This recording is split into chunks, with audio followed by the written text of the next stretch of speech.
Hello दोस्तों, मैं सौरभ हार्दिक स्वागत करता हूं आप सभी का आपके अपने परिवार द सॉल्यूशन इंस्टीट्यूट पे। तो आज हम लोग बात करने वाले हैं भाई रेलवे एलपी के लिए जो हम लोग मैथ की क्लास कर रहे थे।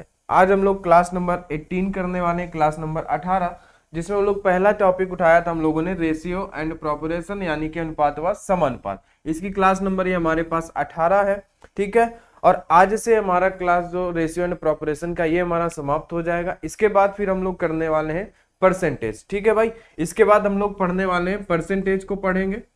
ठीक है भाई। उसके बाद फिर हम आगे जो है कंटिन्यू करेंगे, मिक्सचर एलिगेशन पढ़ेंगे, फिर profit loss, simple interest, compound interest, ये सारी चीजें हम लोग लगातार जो है पढ़ते जाएंगे। ठीक है भाई। अभी जो हम लोग परसेंटेज पढ़ेंगे उसमें भी लगभग 150 के आसपास क्वेश्चन है। उसमें भी लगभग 17 से 18 क्लास होनी है। उसके बाद फिर हमें दिक्कत नहीं होगी, फिर ज्यादा से ज्यादा 10 से 11 क्लासेस हर एक चैप्टर में होनी है। ठीक है भाई। और इस क्लास जो भी यहाँ पे क्लास चलती है इनके लिए आपको अगर पीडीएफ चाहिए तो पीडीएफ के लिए आप ज्वाइन कर लेना टेलीग्राम चैनल। टेलीग्राम चैनल का लिंक आपको डिस्क्रिप्शन पे मिल जाएगा, वहां से आप पीडीएफ है जो आप डाउनलोड कर सकते हैं और अपने नोट्स जो है आप हैंड रिटन नोट्स बना सकते हैं। ठीक है भाई। चलिए तो आगे बढ़ते हैं। और जिन्होंने अभी तक चैनल को सब्सक्राइब नहीं किया वो सभी लोग चैनल को सब्सक्राइब कर लेंगे। ठीक है भाई। चलिए तो अब बात करते हैं आज के अपने पहले क्वेश्चन के बारे में। Question number 141। हम लोगों ने 140 नंबर क्वेश्चन तक जो है बात कर ली थी। अब हम लोग बात कर रहे हैं आज 141 नंबर क्वेश्चन के बारे में। यहां से देखना है कि भाई क्या दिया है, एक बार क्वेश्चन को ध्यान से पढ़ लिया करो। ठीक है। क्वेश्चन हमारे पास क्या दिया है इसे एक बार भाई मेरे ध्यान से पढ़ लिया करो। ठीक है भाई। बोलो, आ जाओ। चलो क्वेश्चन में पढ़ो कि दो रेलवे स्टेशनों के बीच प्रथम तथा द्वितीय श्रेणी के किराए के बीच 10:7 का अनुपात था। यानी कि दो रेलवे स्टेशनों के बीच प्रथम श्रेणी व द्वितीय श्रेणी यानी कि फर्स्ट एंड सेकेंड श्रेणी जो थी इनके बीच का अनुपात कितना था? इनके बीच का अनुपात था 10:7। ठीक है, बात आप समझ गए। 10:7 था। तथा बाद में किराए में क्रमशः 3:4 और 5:9 के अनुपात में वृद्धि की गई। देखो अब ये एक वही उसी तरीके का क्वेश्चन है जैसा आपने पहले कर रखा था कि भाई आपको 2020 के बारे में कुछ चीजें दी थी और 2021 के बारे में नहीं दिया था। फिर 2020 में ए का केवल दिया था कि भाई इतना अनुपात है और इतना अनुपात है। फिर 2020 में आपको बी का दिया था कि भाई इसका अनुपात इतना है, इसका अनुपात इतना है। सेम वही क्वेश्चन है, बस यहाँ पे थोड़ा सा आपको ध्यान से देखना पड़ेगा कि क्या बोल रहा है। ठीक है, सेम वही मेथड है जो हमने कर रखा था। ठीक है भाई, आ जाओ। तो इन्होंने बोला है किराए में जो अनुपात, जो ये किराए का जो अनुपात बढ़ रहा है वो कैसा बढ़ रहा है? 3:4 के अनुपात में। यानी कि ये बोलना चाह रहे हैं कि भाई ये जो अनुपात है ना, ये जो 10 है ये 3 है। भाई देखो 3:4 में बोला ना इन्होंने, ये किसके लिए हुआ? फर्स्ट वाले के लिए हुआ 3:4 में। यानी पहले 3 था तो अब 4 के अनुपात में बढ़ रहा है। यानी ये जो 10 है ये 3 की वैल्यू है तो 4 की वैल्यू क्या होगी, ऐसा ये बोल रहा है। बात आप समझ रहे हो ना कि 3:4 में बढ़ रहा है। पहले इसका 3 है तो 4 में क्या होगा, ये बढ़ रहा है इस तरीके से। इसी तरीके से जो सेकंड क्लास है, जैसे कि ये 7 है तो पहले इसकी वैल्यू 5 थी, यानी ये 5 की वैल्यू है तो अब ये 9 हो गया है तो 9 की वैल्यू क्या होगी, हम ऐसे ही तो निकालेंगे भाई। 7 में 5 का भाग देंगे, 1 की वैल्यू मिलेगी, फिर हम 9 का मल्टीप्लाई कराएंगे। सेम वही चीज है। बात आप समझ गए होंगे। चलिए आइए अब बात करते हैं, थोड़ा इसे आगे समझते हैं, है ना, यहीं पे ही कि इसका अनुपात है 10 और इसका अनुपात है 7। ये 10 किसका अनुपात है? 10 है भाई, पहले 3 था तो अब 4 की वैल्यू क्या? ये 7 क्या है कि भाई अगर 7 पहले 5 था तो अब 9 की वैल्यू क्या? बात समझ गए। आपको इतना फाइंड करना है अनुपात में वृद्धि हुई इन दोनों श्रेणी में यात्रा करने वाले यात्री जो है वो 3:5 के अनुपात में हो तो कुल किराया 30,900 किराए के रूप में प्राप्त हो तो द्वितीय श्रेणी में कितनी राशि हुई? तो अब देखो हमें क्या करना है भाई, इस अनुपात में क्या हुआ है, जो श्रेणी के बीच जो किराया है वो बढ़ाया गया है। तो हम क्या करेंगे भाई, बोलो बताओ, यहाँ पे डिवाइड हो सकता है क्या? बताओ जरा। अब बोलो, एक चीज हम यहाँ पे ये कर सकते हैं। ठीक है, आ जाओ। यहाँ पे क्या हुआ, हमने क्या कर लिया भाई, किराया अनुपात में जो बढ़ाया गया उसको हमने निकाल लिया है ना। इसको थोड़ा सा यहाँ से हम निशान को थोड़ा सा बीच में लगाते हैं। अब देखिए हमने क्या किया, पहले 10:7 का अनुपात था, फिर उसमें वृद्धि की गई, पहले वाले में 3:4 में हमने वो वृद्धि कर ली। फिर बोला कि 5:9 के अनुपात में वृद्धि की गई, हमने वो वाली वृद्धि कर ली। फिर बोला यदि इन दोनों श्रेणी में यात्रा करने वाले यात्री जो है 3:5 में है, यानी पहले वाले में 3 है, दूसरे वाले में 5 है। तो एक चीज ये बताओ, इसको आपको कैलकुलेट करके, इसे कैलकुलेट करके आपको क्या मिलने वाला है, किराया मिलने वाला है। और उसी में अगर यात्रियों का जो है मल्टीप्लाई कर दो तो टोटल किराया मिल जाएगा आपको। बात समझ रहे हो? तो फर्स्ट वाले से, फर्स्ट श्रेणी में कितने थे, 3 लोग थे, तो यहाँ पे हम मल्टीप्लाई करा देते हैं 3 का। इसको थोड़ा सा साइड में लिखते हैं, है ना। आ जाओ, इसे हम लोग थोड़ा सा साइड में लिख लेते हैं। कितना था, 7, 5 मल्टीप्लाई 9 था।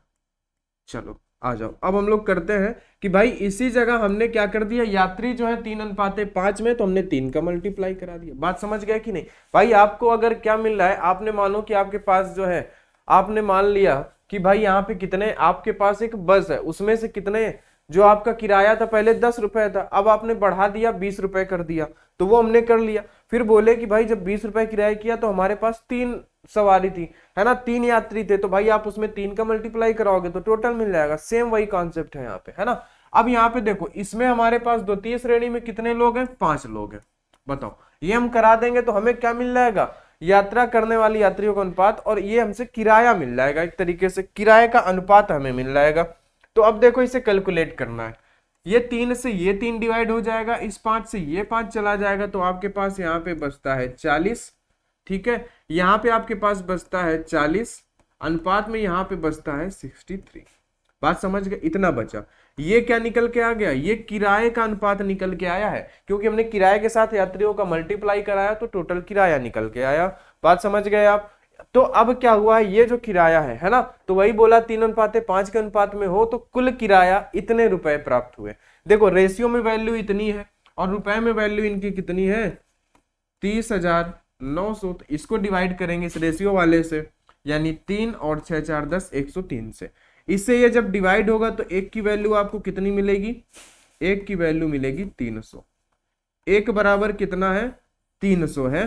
तो अब आपको क्या बताना है, प्राप्त हुए तो द्वितीय श्रेणी में कितनी राशि किराए के रूप में प्राप्त हुई द्वितीय श्रेणी में, तो द्वितीय श्रेणी में कितना, 63। एक की वैल्यू 3 है और द्वितीय श्रेणी का निकालना है, तो आप क्या करोगे, 63 मल्टीप्लाई 300 करोगे, 3 3 का 9, 6 3 का 18, यानी 18,900 रुपए, और यही हो जाएगा आपका आंसर। 18,900 रुपए आपको जो है टोटल श्रेणी किससे, द्वितीय श्रेणी से आपको प्राप्त हुए हैं। किससे प्राप्त हुए, द्वितीय श्रेणी से। हमने कुछ नहीं किया, किराए के जो अनुपात बढ़ाया, यानी 10 किसका था, 3 की वैल्यू थी 4 में बढ़ाया, 7 किसकी थी, 5 की वैल्यू थी 9 के अनुपात में बढ़ाया इन्होंने।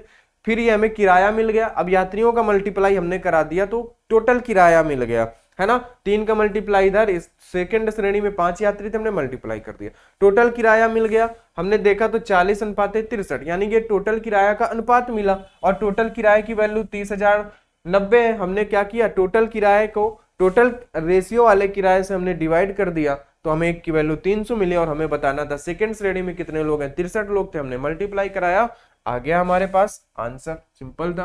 आ जाओ आगे। ए और बी की आय 5:4 के अनुपात में है। ए और बी की आय, अब देखना जरा यहाँ पे थोड़ा सा ध्यान से समझना कि ए और बी की जो आय है, क्या है, आय है जो, यानी कि जिसे हम बोले इनकम, है ना। ए और बी की जो आय है वो किस में है, 5:3 में है। ए और बी की जो आय है वो है 5:3 में। बात समझना। और सी का व्यय, ए बी सी का व्यय, है ना, इनका व्यय दिया हुआ है ए बी, और जो सी है इनका जो व्यय का अनुपात है ये क्या दिया है, 8 5 और 2, 8:5 और 8:2, ये दिया हुआ है इनके व्यय का अनुपात। बात समझ गए। यदि सी 2,000 रुपए खर्च करता है, देखो खर्च और व्यय बात बराबर ही है ना, यानी कि जो देखो आप व्यय बोलो या इसी को आप खर्च बोलो, बात सेम ही होती है ना। यदि बी क्या बोला है, यदि सी 2,000 रुपए खर्च करता है, सी क्या करता है, सी जो है हमारा वो 2,000 रुपए खर्च करता है, यानी कि यहाँ पे सी की वैल्यू, व्यय की वैल्यू कितनी है, 2,000 रुपए है। बात आप समझ रहे हैं क्या, कितनी है, 2,000 रुपए है। यानी एक की वैल्यू कितनी आ जाएगी, यहाँ से एक की वैल्यू आपके पास 1,000 आ जाएगी। क्या एक की वैल्यू 1,000 आ गई ना, तो इस 5 की वैल्यू कितनी आ जाएगी, इस 5 की वैल्यू अगर हम देखें इस 5 की वैल्यू अगर देखें तो 5 की वैल्यू आएगी आपके पास 5,000 रुपए, और इस 8 का देखें तो इसकी वैल्यू आएगी आपके पास 8,000 रुपए। बात आप समझ रहे हैं कि नहीं? कितनी आएगी? 8,000 रुपए। इतनी बात आप समझ गए। अब देखो क्या बोला है, और बी इतने रुपए बचाता है। क्या करता है? बचत करता है। तो एक बात बताओ जरा, आय बराबर क्या होता है? आय बराबर होता है बचत प्लस का व्यय। यही फार्मूला तो होता है, आय बराबर बचत प्लस का व्यय, है ना? यानी इनकम बराबर सेविंग प्लस एक्सपेंडिचर जो होता है, ये हमारा क्या होता है? आय होता है। अब बात को समझना, यहां से इन्होंने सी का खर्च दे दिया। अगर हमें 2 की वैल्यू इन्होंने 2,000 बोली तो हमने इन सभी की वैल्यू निकाल ली। बात समझ गए? अब इन्होंने बोला कि बी 700 रुपए बचाता है। बी कितना बचाता है? 700 रुपए। ध्यान से समझना, अगर हम बी की बात करें यहां पे, ठीक है, बी के साथ ये फार्मूला अप्लाई करें तो वो कितना? 700 रुपए बचाता है। और बी का व्यय यानी खर्च कितना है बी का? वो है 5,000। यानी कि इसकी आय कितनी हो जाएगी?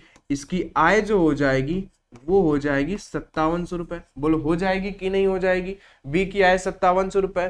तो यहाँ पे ये आय का अनुपात दिया है, तो बी की आय कितनी होनी चाहिए? बी की आय होनी चाहिए 5700 रुपए। इतनी सी बात आपको समझ में आ गई होगी।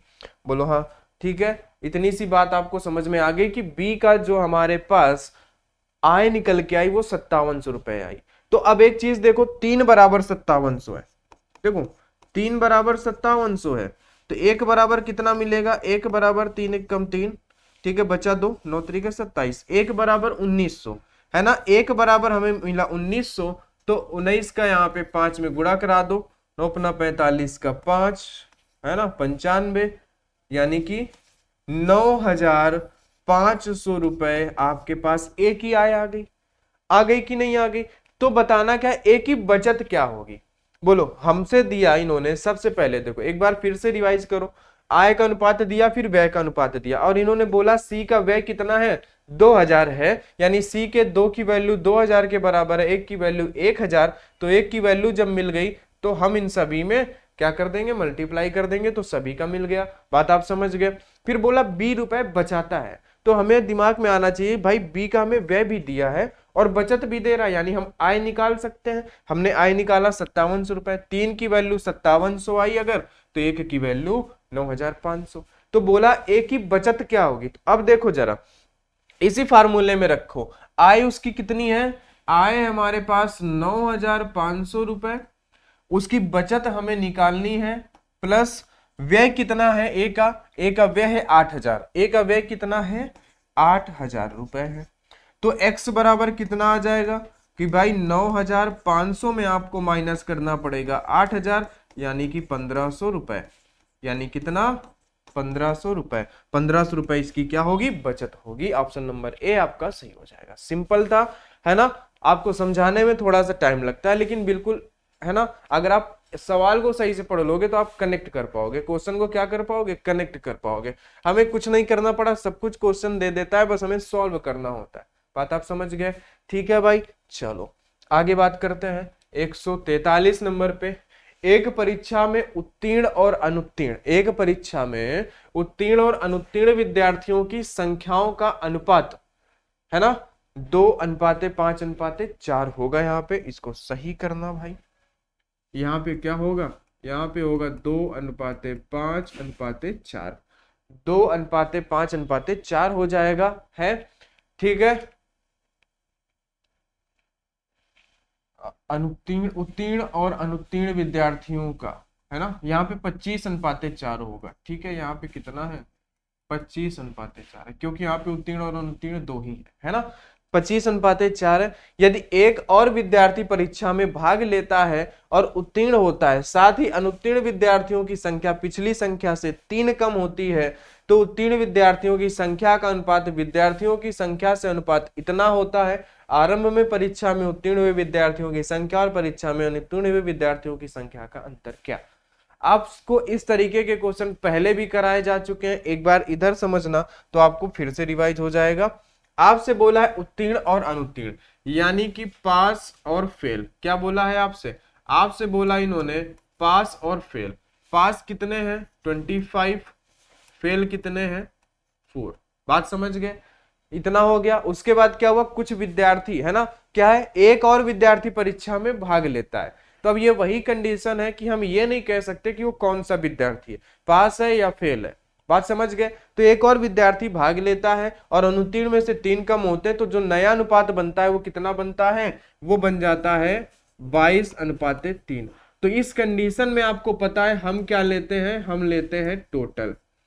तो 25 और 4 29 है, और ये है हमारे पास 25। ठीक है, अब जब हम आगे सॉल्व करते हैं तो हम क्या करते हैं, टोटल और अनुपात में जो यहाँ पे बोला, देखो एक और विद्यार्थी आ गया जिसकी वजह से हमें टोटल लेना पड़ रहा है, क्योंकि यहाँ पे बोला नहीं है कि वो पास है या फेल है, तो हमने टोटल लिया। फिर आगे बोला है उत्तीर्ण होता है, साथ ही अनुत्तीर्ण विद्यार्थियों की संख्या पिछली संख्या से 3 कम है। अब ये हमें पता है कि 3 कौन से लोग कम है, अनुत्तीर्ण वाले कम है ना, तो यहाँ पे हम फेल ले लेंगे। बात आप इतनी सी समझ गए होंगे। टोटल 29 विद्यार्थी हैं, तो फेल कितने हैं, 4 हैं। टोटल 25 विद्यार्थी हैं, तो फेल कितने हैं, 3 हैं। बात समझ गए। अब देखो, अब हमें क्या करना है, एक विद्यार्थी आ जाता है, वो किधर आता है, इधर टोटल की तरफ आता है। उसके बाद 3 जो हैं वो पिछली संख्या से कम हो जाते हैं, यानी कि इधर जो फेल वाले हैं ये 3 कम हो जाते हैं। बस इसे आपको सॉल्व करना है, वही क्रॉस मेथड लगा के। क्या, वही क्रॉस मेथड आपको लगा देना है और इसे सॉल्व करना है। बात समझ गए। ठीक है भाई, यहाँ कितना हो जाएगा, 9 3 27 7 3 2 6 6 2 8। ठीक है, ये हो जाएगा 100, इसमें से जाएगा 3 बचेगा। ठीक है, 13, यानी कि क्या हुआ, इनका अंतर आया 13, तो हमने क्या लिखा, 13 बराबर। इनका अंतर हमारे पास कितना आया, इनका अंतर आया हमारे पास 13, हमने लिखा 13 बराबर। इसका गुणा कराओगे, अब देखो सिंबल दोनों का हमारे पास अपोजिट है, तो हम इनको जोड़ेंगे। तो 25 3 75 और 3 1 3, 75 और 3 कितना हो जाएगा, 78। ठीक है, 78। ठीक है, अगर 13 से डिवाइड करोगे तो 1 बराबर आ जाएगा आपके पास 6, 1 बराबर 6 आ गया आपके पास। बात आप समझ गए, 1 बराबर 6 मिल गया आपको। अब क्या बताना था, आरंभ में परीक्षा में उत्तीर्ण हुए विद्यार्थियों की संख्या और परीक्षा में अनुत्तीर्ण हुए विद्यार्थियों की संख्या का अंतर कितना है प्रारंभ में। प्रारंभ में मतलब कि यहाँ पे ये है प्रारंभ में। ठीक है, यहाँ पे पास और फेल का अंतर कितना है, तो अंतर कितना है, यहाँ पे अंतर है आपके पास 21 का, और एक की वैल्यू 6 है, तो यानी कि 21 गुणे 6 करा दोगे तो 6 दूनी 12, यानी कि 126 का अंतर है। 126 विद्यार्थियों का अंतर हो जाएगा। बात आप समझ गए भाई। ठीक है, बोलो आंसर आपका कितना आ जाएगा, 126। चलिए आगे बात करते हैं हम लोग। आगे बात करते हैं 144 नंबर पे। क्वेश्चन को थोड़ा सा ध्यान से पढ़ लेना। ठीक है भाई, क्वेश्चन को थोड़ा सा ध्यान से पढ़ लो। ठीक है, बताओ, आ जाओ, क्वेश्चन को थोड़ा सा ध्यान से पढ़ लो। एक कंपनी ए द्वारा निर्मित इकाइयों की संख्या 2019 में 12,500 यूनिट है और 2020 में 10,625 यूनिट थी, है ना, यानी 2019 में ज्यादा थी, जबकि कंपनी बी में उत्पादन 2019 में 34,000 यूनिट से गिरकर 2020 में 30,600 बचता है। यदि एक्स और वाई कंपनी ए और बी द्वारा 2019 से 2020 तक निर्मित इकाइयों की संख्या में प्रतिशत कमी है, यदि एक्स और वाई जो है वो कंपनी ए और बी द्वारा, है ना, हम मान लेते हैं कि कंपनी ए द्वारा जो भी लॉस होगा उसको एक्स बोलेंगे, कंपनी बी द्वारा जो भी होगा उसको वाई बोलेंगे, है ना। 19 से 20 तक निर्मित इकाइयों की संख्या में प्रतिशत कमी है, तो एक्स और वाई का अनुपात बताओ। देखो हमें प्रतिशत कमी बताना है, ध्यान दे समझना। बस क्या दे देना है, कंपनी ए को हमें एक्स मानना है, कंपनी बी को वाई मानना है। अब देखो 2018, देखो बात को समझो, यहाँ पे हमें ज्यादा कुछ करने की जरूरत नहीं, हम इसको डायरेक्ट कर सकते हैं। अगर हम कंपनी ए माने, है ना, इसको ए माने और इसको बी माने, बात समझना जरा, तो क्या हुआ है, पहले इनके पास 2019 में क्या था, 12,500 यूनिट ये बना रहे थे, ध्यान से समझना, 12,500 बना रहे थे, बात समझ रहे हो। ठीक है, हम यहाँ पे प्रतिशत कमी का फार्मूला लगा रहे हैं। नीचे टोटल होगा जो हमारे पास है, ऊपर जो इन दोनों के बीच का अंतर होगा। अब देखो यूनिट और 2020 में कितना हो जाता है, देखो पहले था हमारे पास 12,500, अब हो जाता है 10,625। यानी कि कितने की कमी आ रही है? 10 में से 5 गया 5, 9 में से 2 गया आपके पास 7, 4 इधर 14, यानी कि यहाँ पे 8 आया। ठीक है, अब यहाँ पे 1 आया, यानी 1875 की जो है वो कमी आ रही है, और परसेंटेज के लिए हम मल्टीप्लाई कराएंगे 100 का। बात समझ गए? अनुपात। ठीक है, ये बात आपको समझ में आई होगी। कंपनी बी में चलते हैं। तो कंपनी बी 2019 में 3400 यूनिट से गिरकर, यानी टोटल वो बना रही थी 3400 यूनिट। टोटल कितना बना रही थी वो? 3400 यूनिट बना रही थी। कितनी? 3400 यूनिट। 3400 यूनिट से गिरकर वो 30,000, देखो वो बना रही थी 3400 नहीं 34,000 है। ठीक है, 34,000 यूनिट। तो क्या हुआ, वो 30,600 में आ गई। यानी कितने का घाटा हुआ? 0। 10 में से 6 गया 4, इधर बचा 3, यानी कि 3400 यूनिट का घाटा हुआ उसे। बात समझ गए? कमी आई। तो आपको प्रतिशत कमी बताना है तो परसेंट के लिए आप मल्टीप्लाई कराओगे 100 का। आप अगर 100 का मल्टीप्लाई नहीं भी कराते तो भी कोई दिक्कत नहीं थी, क्योंकि ये अपॉन में आएगा रेशियो में, तो ये कट जाएगा वैसे भी। बात आप समझ रहे हो? अब उसके बाद 2 जीरो इसके कैंसिल हुए। 34 से ये 10 बार कैंसिल होगा। इधर देखते हैं, इसको हम डिवाइड करते हैं 25, है ना? तो होगा कितना? 25 से क्या हो जाएगा? 150, है ना? और 25 से कितना हो जाएगा? 175 हो जाएगा, है ना? 25 से 175, तो बचेगा आपके पास कितना? 5 और 12, यानी 125 और बचेगा। तो 25 पंचे 125। बात आप समझ गए? फिर यहाँ पे देखोगे तो 25 पंचे 125, 0। इतना आ गया आपका डिवाइड होके। एक बार फिर से 25 से डिवाइड करो तो 25 तिया 75 और 25 दूनी 50, यानी कि 20 आया। इधर कितना आया आपके पास? इधर आ गया। इधर की बात करें तो आपके पास आया 3/20 अनुपात है। इधर की बात करें तो ये आया 1/10। बात आप समझ गए? ये 0 से ये 0 कैंसिल होगा, यानी आपके पास 3/2 अनुपात में 1/1 है। अब 2 को उधर भेज दो, क्रॉस मल्टीप्लाई करा दो, तो कितना आएगा? 3/2। 3/2। और यही प्रतिशत कमी आपको बतानी थी, है ना? आप इसको x भी मान सकते थे। भाई आप फॉर्मूला रख रहे हो तो आप x मान लो, क्योंकि उन्होंने बोला है x और y कंपनी, है ना? x और y कंपनी और b के निर्मित इकाइयों की प्रतिशत कमी है, तो आप इसको x भी मान सकते हो a और b की जगह पे। ठीक है, आप इसको x भी मान सकते हो, इसको y मान सकते हो, कोई दिक्कत नहीं होगी। आप a भी मान लो या xy मान लो, आपको अल्टीमेटली बस कमी का अनुपात ही बताना है। x अनुपात y मान लेते हैं, कोई दिक्कत नहीं होगी। ठीक है, आप समझ गए हैं। हमें प्रतिशत कमी का बस फार्मूला रखना था, टोटल और जो गिरावट हुई वो ऊपर इंटू 100। बात समझ गए? 100 नहीं भी रखते तो कोई भी बात नहीं थी, क्योंकि रेशियो में वो कट जाना है ना? बात आप समझ गए? तो x और y का अनुपात कितना आ गया? 3/2 आ गया। बात आप समझ गए इतनी सी?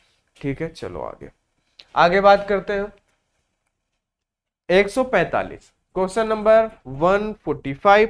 उसके बाद 5 क्वेश्चन हमारे पास और बचेंगे, फिर हमारा ये चैप्टर हो जाएगा दी। ठीक है भाई, बोलो 145 क्वेश्चन को एक बार ध्यान से पढ़ो। क्वेश्चन ध्यान से पढ़ा करो भाई। देखो यहाँ पे क्या है, 2018 में आयात किए गए स्टील और लोहे की मात्राओं का अनुपात। 2018 में स्टील और आयरन का जो आयात का अनुपात है वो है आपके पास 3/2। बात समझ गए? 2020 में आयात किए गए स्टील और लोहे की मात्रा का अनुपात। 2020 में देखना जरा, 2020 में स्टील और आयरन का जो अनुपात होगा, है ना? ऐसे ही तो बोला, स्टील और आयरन। ठीक है, 1/1 है। बात समझ गए? इतनी सी बात। 2018 और 2020 में स्टील की आयात की गई। अब देखो 2018 और 2020, अब बात ये किसकी कर रहा है? स्टील की, है ना? तो ये बात कर रहा है स्टील की कि 2018 और 2020 में स्टील आयात की गई मात्राओं का अनुपात 4/3 है। कितना है? 4/3 है। बात आप समझ गए क्या? तो फिर क्या बोला है आपसे? 2018 और 2020 में लोहे की आयात की गई मात्राओं का अनुपात। आपको बताना है, ये बताना है कि 2018 और 2020 में आयरन का जो आयात का अनुपात है वो आपको बताना है। बात समझ गए? 2018 और 2020 में जो स्टील का अनुपात है वो इतना है, तो आपको 2018 और 2020 में आयरन का अलग अलग बस आपसे पूछ लिया इन्होंने। तो एक चीज ये बताओ जरा, 2018 में स्टील यहाँ पे भी है, ये है, और 2020 में अगर हम बात करें 2018 में, तो 2018 में स्टील यहाँ पे 4 है। भाई आयात का अनुपात तो ये भी है ना, आयात तो ये भी है, आयात आपका ये भी है, बात समझ रहे हो, और आयात का अनुपात आपका ये भी है, बात समझ गए, और आयात का अनुपात ये भी है, कुछ अलग नहीं है, और ईयर भी वही है आपके पास 2018 2020। तो यहाँ पे अलग अलग जब बोला तो इन्होंने बोला 2018 में चार मान लीजिए कि 4:3 में जो है स्टील का आयात हुआ, लेकिन यहीं पे अगर 2018 में स्टील की वैल्यू देखे तो 3 है, यहाँ पे 2018 में देखे तो 4 है तो दोनों आयात की वैल्यू है ना। तो आपको ये बात खटकनी चाहिए, तो आप इसको क्या करोगे, आप इसको करोगे बराबर। क्या करोगे, इन दोनों को करोगे बराबर। बराबर करने के लिए आप इधर 4 का मल्टीप्लाई कराओगे और इधर 3 का मल्टीप्लाई कराओगे। बात समझ गए? जब इधर 4 का मल्टीप्लाई कराओगे आप, तो यहाँ पे हो जाएगा 4 3 12 और ये हो जाएगा 4 2 8। बात समझ गए? ये अनुपात हट जाएगा। इधर गुणा कराओगे तो 4 3 12 और 3 3 9। बात आप समझ गए इतना? तो ये नए अनुपात आपके पास बन गए। अब यहाँ पे स्टील जो है 2018 में दोनों जगह सेम कर लिया हमने। बात समझ गए? अब देखो जरा, हमने स्टील को यहाँ पे सेम कर लिया। अब बात करते हैं आगे। अगर हम 2020 में स्टील की बात करें तो 9 है, और यहाँ पे देखें तो 1 है, यानी इस 1 की वैल्यू अगर देखें तो 9 के बराबर है। बात समझ में आई? इस 1 की वैल्यू 9 तो इसकी भी वैल्यू 9। बात आप समझ गए? बात समझ गए कि नहीं समझ गए? अब आप आराम से बता सकते हो कि 2018 में आयरन कितना है। 2018 में आयरन 8 है और 2020 में आयरन 9 है। बस आ गया इनके आयात का अनुपात, 8:9। बात समझ गए? अब देखोगे तो 2018 में आयरन भी सेम है, 2018 में यहाँ भी सेम है, 2020 में यहाँ भी आयरन सेम है, 2020 में यहाँ भी आयरन सेम है। बस हमने अनुपात सेम किया, हमारा आंसर आ गया। कोई दिक्कत ही नहीं होनी चाहिए आप लोगों को। बात समझ गए भाई? सिंपल था। आगे बढ़ते हैं। इस क्वेश्चन को पढ़ो जरा ध्यान से। एक चुनाव उम्मीदवार को, आ जाओ। ठीक है भाई, आपको क्वेश्चन अब दिख रहा होगा बिल्कुल साफ। बताओ जरा, तो नहीं दिख रहा क्या?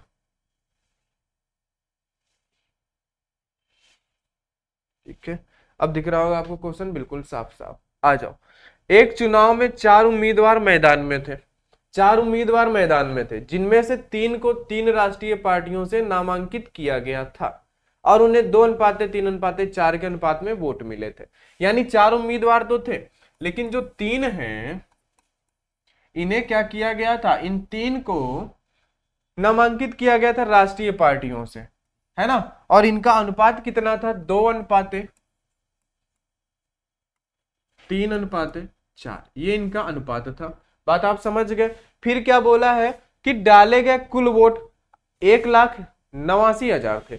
डाले गए टोटल वोट जो है वो कितने हैं मेरे भाई? डाले गए जो टोटल वोट हैं वो है 1,89,000। ये टोटल वोट है। ये क्या है? ये है आपके पास कुल वोट। बात आप समझ गए? फिर क्या बोला, चौथे उम्मीदवार को 18,000 वोट मिले थे। राष्ट्रीय दलों के 3 उम्मीदवारों द्वारा प्राप्त वोट क्रमशः। तो देखो बिल्कुल सिंपल है भाई। देखो यहाँ पे 3 बोला और कुल वोट आपके पास 1,89,000 है, जिसमें से चौथा उम्मीदवार जो है वो कितना ले जा रहा है, 18,000। चौथा उम्मीदवार 18,000 ले गया, तो आप एक काम करो ना कि आप इस 1,89,000 में आप 18,000 घटा दो। आप 18,000 घटा दो तो उस चौथे उम्मीदवार का वोट आप हटा दोगे यहां से। तो भाई ये 0 0 0, 9 में से 8 गया 1, 8 में से 1 गया 7, यहाँ पे 1, यानी 1,71,000 वोट जो है आपके पास वो किसको मिलेंगे, वो मिलेंगे इन तीनों को। बात समझ गए कि नहीं भाई? देखो 3 उम्मीदवार का हमें रेशियो दिया है, चौथे का दिया नहीं है, और चौथे का बोला कि चौथे को 18,000 वोट मिले, तो हमने उसको फुर्सत में ही हटा दिया कि भाई आप टोटल में से 18,000 लो और आप यहां से निकलो, बात खत्म। चौथा उम्मीदवार गया, बचे हमारे पास 3। तो अब एक चीज बताओ जरा कि भाई मेरे ये जो यहाँ पे है 1,71,000, ये इन्हीं अब 3 की वैल्यू तो है। ये 1,71,000 जो वोट है ये किसकी वैल्यू है? ये इन्हीं अब 3 की वैल्यू है, क्योंकि हमने जो यहाँ पे ये चौथा उम्मीदवार था इसको हमने यहाँ से हटा दिया, चौथे उम्मीदवार को हमने यहाँ से हटा दिया। बात आप समझ गए। 1,71,000 वोट अब इन तीनों में बटेंगे, और इन तीनों में कैसे बटेंगे? 4 3 7 और 2 9 के रेशियो में। बात समझ गए। अब इसको 9 से डिवाइड करो जरा, 9 से डिवाइड करोगे तो 9 एकम 9 है ना, बचेगा आपके पास 8, 9 9 81, यानी कि एक वोट बराबर 19,000, एक रेशियो बराबर 19,000 वोट है। तो अब कुछ नहीं करना, आपको बस क्रमशः वोट बताने हैं। क्रमशः क्या बताने? वोट बताने हैं। पहले वाले को कितने मिले, दूसरे को कितने मिले, तीसरे को कितने मिले। तो भाई देखो 19,000 वोट है एक की वैल्यू, 19,000, ठीक है। मल्टीप्लाई करा दो, पहले वाले को 2 रेशियो में मिलेंगे, दूसरे वाले को 3 के रेशियो में मिलेंगे, और चौथे वाले को 4 के रेशियो में मिलेंगे। तो आपको कोई दिक्कत ही नहीं होनी चाहिए, है ना। 19 दूना 38, यानी यहाँ पे इसे 38,000 वोट मिलेंगे। बात आप समझ गए, है ना। 19 3 57, यानी इसे 57,000 वोट मिलेंगे, और 19 को 76, इसे कितने मिलेंगे? 76,000 वोट मिलेंगे। ठीक है, बताओ जरा। यानी कि ऑप्शन नंबर ए आपका सही हो जाएगा। 38,000, 57,000 और 76,000 वोट मिले। सिंपल था, वेरी सिंपल था। 4 उम्मीदवार थे, 3 को ही कुछ सिंबल मिले थे, है ना। चौथे उम्मीदवार को 18,000 वोट मिले, हमने टोटल में से उसको 18,000 देके फुर्सत में पहले ही बाहर कर दिया। अब जो बच्चे खुचे होंगे वो हमें तीनों में बांटने थे, हमने तीनों में बांट दिए, एक की वैल्यू पता कर ली, सभी के साथ अलग अलग मल्टीप्लाई करा दिया। आ जाओ आगे, आगे बात करते हैं भाई। ये भी क्वेश्चन बिल्कुल सिंपल है, आओ इसे ध्यान से पढ़ो और बताओ जरा क्या होगा इसका आंसर। आ जाओ पढ़ो। ठीक है, दो संख्याएं P और Q इस प्रकार है कि P के 2% और Q के 2% का योग P के 2% और Q के 6% के योग का 2/3 है। देखो जरा यहां पे बात को समझो, इन्होंने बोला क्या? P के 2%, यानी P का 2% और Q के 2%, Q के 2% का योग, ठीक है। P के 2% और Q के 6% का 2/3 है, यानी कि 2/3 है। यही तो बोला इन्होंने कि भाई, क्या बोला इन्होंने मेरे भाई? ठीक है, आ जाओ। इन्होंने क्या बोला? P का 2%, Q का 2% का योग P के 2%, Q के 6% के 2/3 के बराबर है। ठीक है, अब देखो सॉल्व कर लेते हैं भाई। देखो ये रेशियो में है तो ये परसेंटेज तो हट ही जाएगा, क्योंकि अपॉन में अगर हम लिखेंगे तो ये परसेंटेज तो फुर्सत में हट जाएगा कॉमन होके। तो यहाँ पे क्या बचा? यहाँ पे बचेगा आपके पास 2P प्लस यहाँ पे बचेगा आपके पास 2Q इक्वल टू यहाँ पे बचेगा 2P प्लस यहाँ पे बचेगा 6Q, और ये हो जाएगा 2/3। इस 3 का मल्टीप्लाई इधर होगा, 3 दूना 6P, इधर हो जाएगा 6Q, इधर हो जाएगा 4P, इधर हो जाएगा 12Q। बात समझ गए? इतनी सी बात, सिंपल है, कुछ नहीं करना है। अब देखो 6P है 4P, इधर आएगा बचेगा आपके पास 2P बराबर, इधर 12Q है, 6 जाएगा बचेगा 6Q, यानी कि अगर हम P/Q करेंगे तो आएगा 6/2, 2 से डिवाइड होगा आपके पास आएगा 3/1। फिर देखो अब इन्होंने क्या बोला है? P के 2 गुने और Q के 5 गुने के बीच अनुपात। तो कुछ नहीं करना है, P के जो P की वैल्यू है उसका 2 गुना, जो Q है उसका 5 गुना के बीच अनुपात क्या होगा? वो अनुपात होगा 6:5 का। किसका अनुपात होगा? 6:5 का। बिल्कुल सिंपल था, सवाल में कुछ भी दम नहीं था। ठीक है, आ जाओ आगे। आगे बात करते हैं क्वेश्चन नंबर 48 को भाई ध्यान से पढ़ो और 48 को बताओ क्या हो सकता है। बोलो भाई। C और D की आय का अनुपात क्रमशः 3:4 है, उनके व्यय का योग इतना है। C की बचत D के व्यय के बराबर है, उनकी बचत का योग क्या है? ये थोड़ा सा आपको घुमा सकता है, आ जाओ देखते हैं। सी और डी की आय का अनुपात, देखो सी अनुपात है डी की आय का अनुपात कितना है, आय का अनुपात है आपके पास 3:4। बात समझना। उसके बाद क्या बोला है कि व्यय का योग, है ना। चलो इसको थोड़ा सा हम लोग इधर से लिखते हैं। इनके जो सी और डी है, सी और डी का जो आय है, आय का अनुपात कितना है, आय का अनुपात है 3:4। उसके बाद जो व्यय का योग है वो 1200 है। ध्यान से समझना, यानी व्यय अगर हम लिखें, अगर हम माने कि सी का व्यय x है, डी का व्यय y है, तो इनको अगर जोड़ेंगे तो इनका योग कितना होगा, 12,000 रुपए होगा। ध्यान से समझना, यही बोला इन्होंने। फिर क्या बोला, सी की बचत, यानी आय हो गया, व्यय हो गया। अब अगर बचत की बात करें तो जो सी की बचत है वो डी के व्यय के बराबर है। बात समझना, सी की जो बचत है वो डी के व्यय के बराबर है, यानी ये जो y है यही इसकी बचत होगी। इसकी वैल्यू हमें नहीं पता। बात समझना, ये बन गया आपका क्वेश्चन का फॉर्मेट जो क्वेश्चन बोल रहा था। क्वेश्चन ने बोला इनकी आय का अनुपात 3:4 है, हमने इनकी आय लिख ली 3:4। फिर बोला इनके व्यय का योग 12,000 है, यानी सी का व्यय x माना, डी का व्यय y माना, इन दोनों का योग 12,000 होगा। फिर बोला सी की जो बचत होगी, यानी ये सी की जो बचत होगी वही डी का व्यय होगा, यानी ये दोनों सेम है। बात आप समझ गए। अब देखो इसी लाइन को बस हमें कनेक्ट करना था, सी की बचत डी के व्यय के बराबर है। अब देखो जरा एक चीज बताओ, आय बराबर क्या होता है, आय बराबर अगर बात करें, ध्यान से समझना, आय बराबर बचत प्लस का व्यय होता है कि नहीं, ठीक है। तो अगर हम सी की बात करें तो भाई देखो सी का व्यय कितना है, अगर सी का व्यय बात करें तो x है, प्लस बचत कितनी है, y है। ध्यान से समझना बात को, सी की व्यय कितना है, x है, सी का व्यय कितना है, x है, और बचत क्या है, y है ये, और y इसी के बराबर है। बात समझना, x हमारा व्यय है, बचत हमारा इसी y के बराबर है, तो x और प्लस y, देखो हमने दोनों जोड़ा ना, x प्लस y, तो ये किसके बराबर होंगे, ये इनकी आय होगी 12,000 के बराबर। बताओ, है ना। सॉरी, इसको हम ऐसे लिख देते हैं ना कि x प्लस वाई, देखो आय इसकी हमने लिख दिया कि 3 है, आय इसकी 3 है, व्यय कितना है, x है, और बचत y है, और ये y क्या है, यही है। अगर देखें तो यही दोनों है, ये x है, बचत व्यय है, y इसकी बचत है जो कि इसी के बचत के बराबर है, डी के व्यय के बराबर है। तो इन दोनों को जोड़ेंगे तो 12,000 होगा, यानी x प्लस वाई बराबर कितना है, 12,000 है। आय कितनी होगी, x प्लस वाई की वैल्यू थी 12,000, हमने रख दिया, 3 बराबर 12,000, तो 1 बराबर 4,000, 1 बराबर 4,000 रुपए। बोलो सिंपल है, 1 बराबर 4,000 रुपए।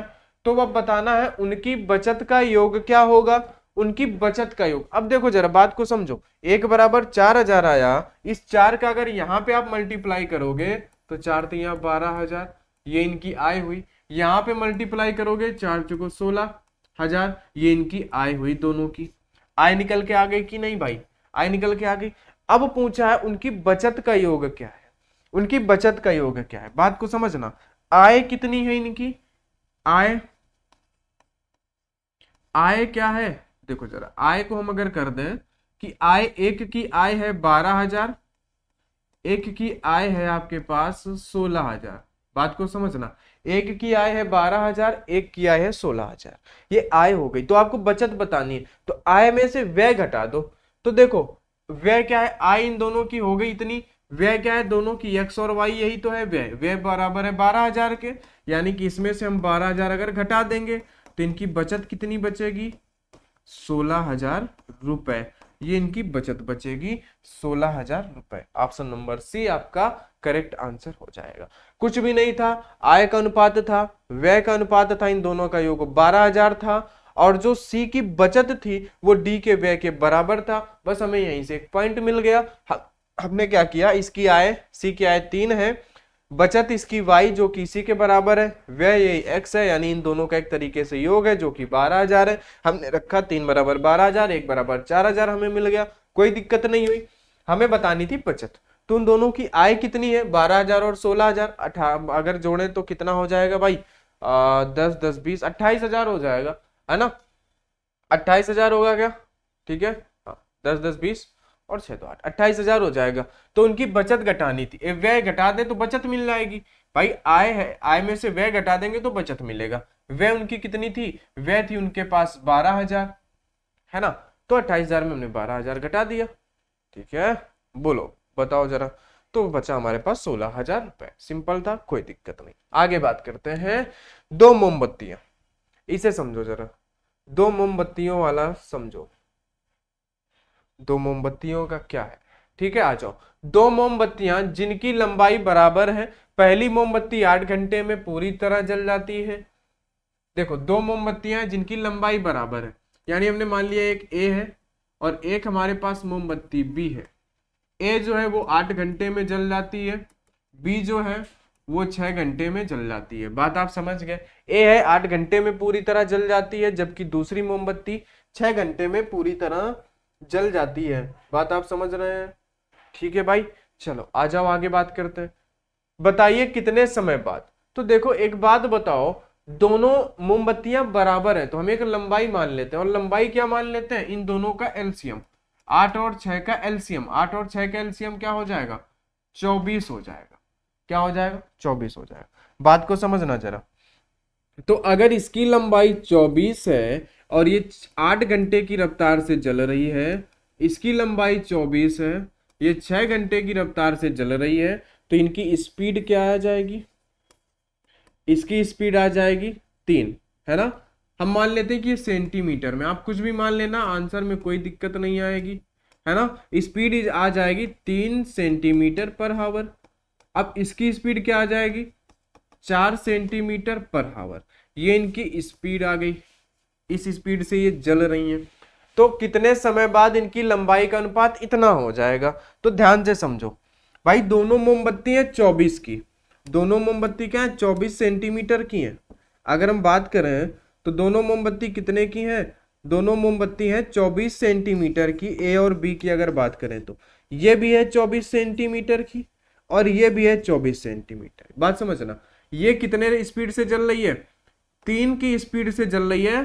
तो कितने घंटे बाद ये पूरी जल जाएगी, है ना? उसके बाद ये वाली जल रही है बी वाली 4 की स्पीड से, तो कितने घंटे तक ये जले कि इनका अनुपात 5:4 हो जाए। बात आप समझ गए? 24 सेंटीमीटर लंबी ये थी, 3 की रफ्तार से जल रही थी, तो हमने माना कितने घंटे तक जले ये, है ना? कितने घंटे तक जले, और ये 24 था, ये 4 की रफ्तार से जल रही थी, तो कितने घंटे तक जले कि इनका अनुपात 5:4 हो जाए। बस अब हमें कुछ नहीं करना था, मल्टीप्लाई करा दो। 4 चौको 16 और 4 दूनी 8, यानी कि ये हो जाएगा 96 माइनस 4 तियां 12x इक्वल टू ये 5 चौको 20, 5 दूनी 10, 120 हुआ माइनस ये 20x हुआ। ठीक है, अब ये 96 उधर चला जाएगा, 20 वाला इधर आ जाएगा, 20 इधर आ जाएगा, प्लस का हो जाएगा, 20 में से 12 गया 8x, 120 में से 96 जाएगा, आपके पास बचेगा 24, तो x बराबर 3, यानी कि 3 घंटे बाद। 3 घंटे बाद दोनों की लंबाई का अनुपात 5:4 हो जाएगा। बात समझ गए आप? सिंपल था। चलिए आगे बात करते हैं, आज का आखिरी और इस चैप्टर का भी ये आखिरी क्वेश्चन। ठीक है भाई, आ जाओ। यहां पे देखो, यहां पे हमसे बोला है 3 किलो चावल का मूल्य 180 रुपए है। 180 रुपए है 3 किलो चावल का मूल्य, यानी कि 60 रुपए पर केजी है। 1 किलो का मूल्य 60 रुपए हुआ। अब बात समझना, 8 किलो चावल का मूल्य 5 किलो दाल के मूल्य के बराबर है। 8 किलो राइस का मूल्य 5 किलो दाल के बराबर है ना? दाल को हम क्या बोलते हैं? पल्स बोलते हैं, दाल के बराबर है। ठीक है, और 15 किलो दाल की कीमत, अब देखना जरा, 15 किलो दाल की कीमत 2 किलो चाय के बराबर है, 2 किलो टी के बराबर है। फिर है 3 किलो चाय की कीमत किसके बराबर है? 3 किलो चाय की कीमत 6 किलो अखरोट के बराबर है। अखरोट को हम क्या बोलते हैं? वैलनट्स बोलते हैं, W। ठीक है, आ जाओ, ये यहाँ पे लिखा हुआ। ठीक है, ये हो गया। अब देखो इस तरीके के क्वेश्चन को हम करेंगे कैसे, ध्यान से समझना। आप जब करोगे r upon p, r upon p करोगे तो ये 5 है ना, ये 8 उधर चला जाएगा। बताओ ऐसे हो जाएगा ना, 5 और 8, यानी r की वैल्यू 5 होगी, इस r की वैल्यू 5, p की वैल्यू 8, ऐसा होगा कि नहीं होगा, है ना। तो हम सीधे से लिख लेते हैं कि भाई 5:8। इसको देखेंगे तो ये 2:15, इसको देखेंगे तो 6 इधर आएगा, 6:3।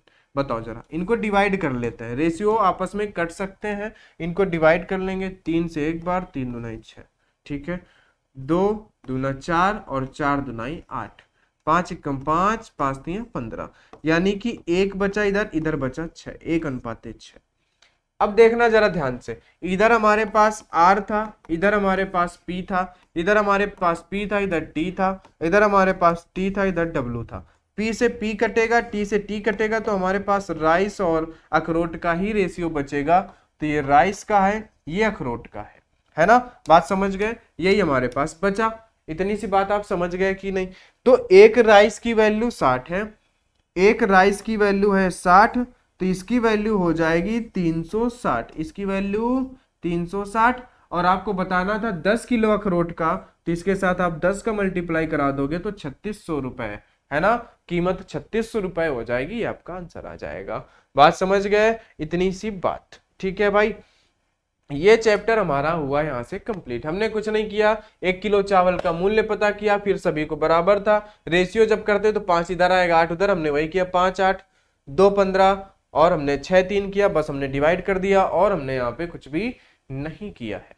बात समझ गए। फिर आपको बताया गया बचेगा क्या क्या, क्योंकि P से P आपका डिवाइड हो जाएगा, T से T डिवाइड हो जाएगा, बचेगा आपके पास और W, ये R का रेशियो, W का। R मतलब राइस, एक की वैल्यू यहाँ पे 60 है 1 किलो की, इधर 6 की वैल्यू 360 हो जाएगी, तो 10 किलो की वैल्यू 3600 रुपए, ये आपका आंसर हो जाएगा। और इसी क्वेश्चन के साथ इस क्लास को हम लोग करते हैं द एंड, और इस चैप्टर को भी द एंड। और आप लोग अब इनको जो है एक बार दोबारा, यही जो 150 क्वेश्चन, इन्हें एक बार दोबारा प्रैक्टिस करना, टाइप वाइज क्वेश्चन की लैंग्वेज समझना, क्वेश्चन को समझना, और फिर आप किसी भी बुक से प्रैक्टिस कर लेना, नेट से कर लेना, या कहीं से भी किसी भी क्लास से प्रैक्टिस कर लेना। वैसे हम लोग भी लेके आएंगे प्रैक्टिस अभी एलपी के लिए, है ना, 1-2 दिन या 5-6 दिन के बाद, 1 हफ्ते के बाद आप मान लो कंफर्म, अगले मंडे से हम लोग जो है प्रैक्टिस सेट भी लेके आएंगे एएलपी के लिए मैथ का, ठीक है, जो कि चैप्टर वाइज होगा, ठीक है भाई। चलिए, तो आज के लिए इतना ही, आगे हम लोग मिलते हैं नेक्स्ट क्लास में, तब तक के लिए सभी को बहुत बहुत धन्यवाद।